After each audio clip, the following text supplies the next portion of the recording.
Hey guys, CJ here. So it's been a while since we did some character bios. I think the last one I did was Iron Man at least, and I've been sort of waiting on the Guardians of the Galaxy one. We're having a few, not really setbacks there, but it's one of those where it's taken us a while to get the information together. So in the meantime, with a lot of the, I guess, rumors floating about casting, um, Josh thought it would be a good idea to go ahead and do some Fantastic Four bios, and I completely agree. So, without further ado, here is our bio of the Fantastic Four. Now, notice this is not like an individual thing. We're doing them all as a group. And personally, I feel like it's just because, they are such a team. It's not like they have their own exploits away. It's like you never see, Mr. Fantastic go out and do something as just Mr. Fantastic. And I'm not counting the Illuminati because he's part of a group there too.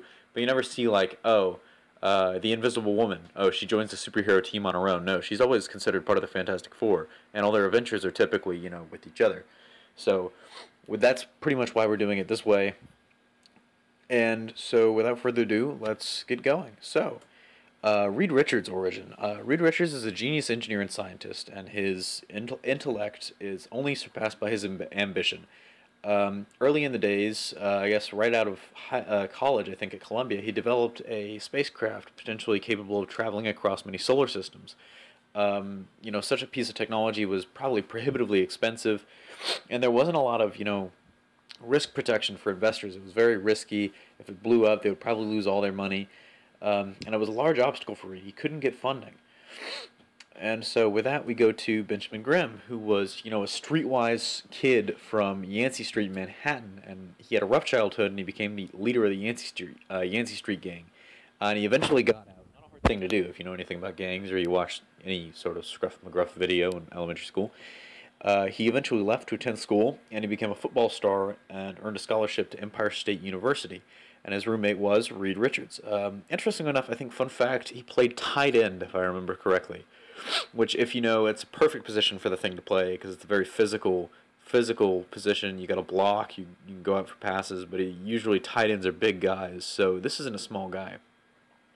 Later on, he went on to join the Air Force and become an established pilot, which ties into the greater origin of the team, and I will mention that in a second.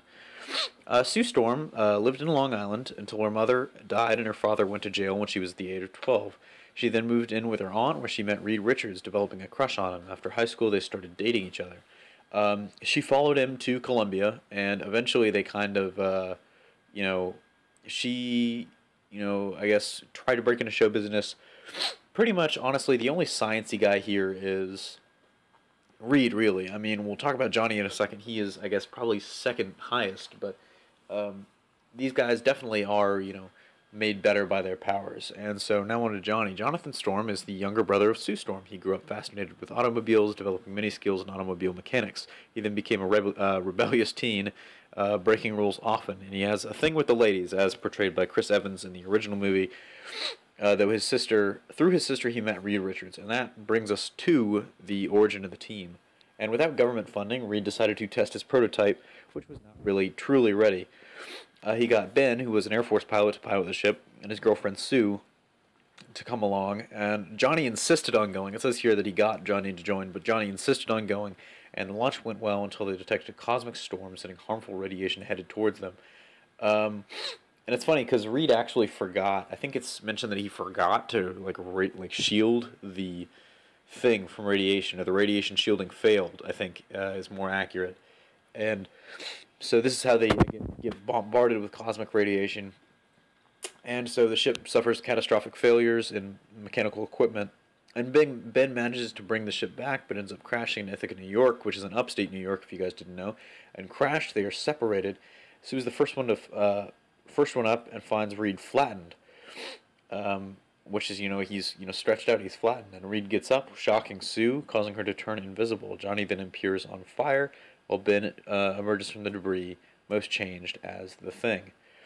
And then they go to the Baxter Building, which I guess is their headquarters. Not I guess. It is their headquarters. In order to run tests, Johnny embraces his abilities, learning he can control fire and even fly. Ben becomes angry at Reed because, clearly, I mean, he's not going to be happy that he's turned into a rock. All these other people can hide their, transformations. And Ben goes off alone and upset at how, the results of the radiation have changed him. Soon, though, they all come back together and now, start testing. And the next day, there is an earthquake. And the earthquake is a product of Mole Man, with a large monster Korgu emerging from a crack in the ground.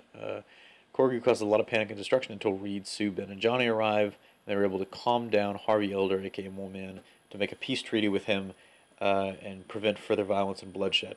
And the Daily Bugle interviews them, as people wonder if they're friend or foe. Reed gives everyone a suit with unstable molecules, which will adapt to their powers, and soon after they decide on the name the Fantastic Four and choose code names. And as the Fantastic Four, their prime directive, you could say, is to explore the unknown in the name of science. So really, they're our sciencey team, and that's pretty much how they got started. It's funny, the more I studied the Fantastic Four, because I didn't read a lot of them as a kid, the more I studied the Fantastic Four, the more I found out that the first movie actually did a fairly decent job of explaining their origins. It was halfway decent. I think the writing was pretty bad, but all in all, the acting was all right, and it was actually, like I said, it was fairly decent. It fit in pretty well. A few big changes, but, did a pretty good job of explaining things in the gist of it. And so the ability is Mr. Fantastic. He has superhuman intelligence, plasticity, and is a brilliant scientist, inventor, and engineer. So clearly he's the leader. He can stretch his body, basically.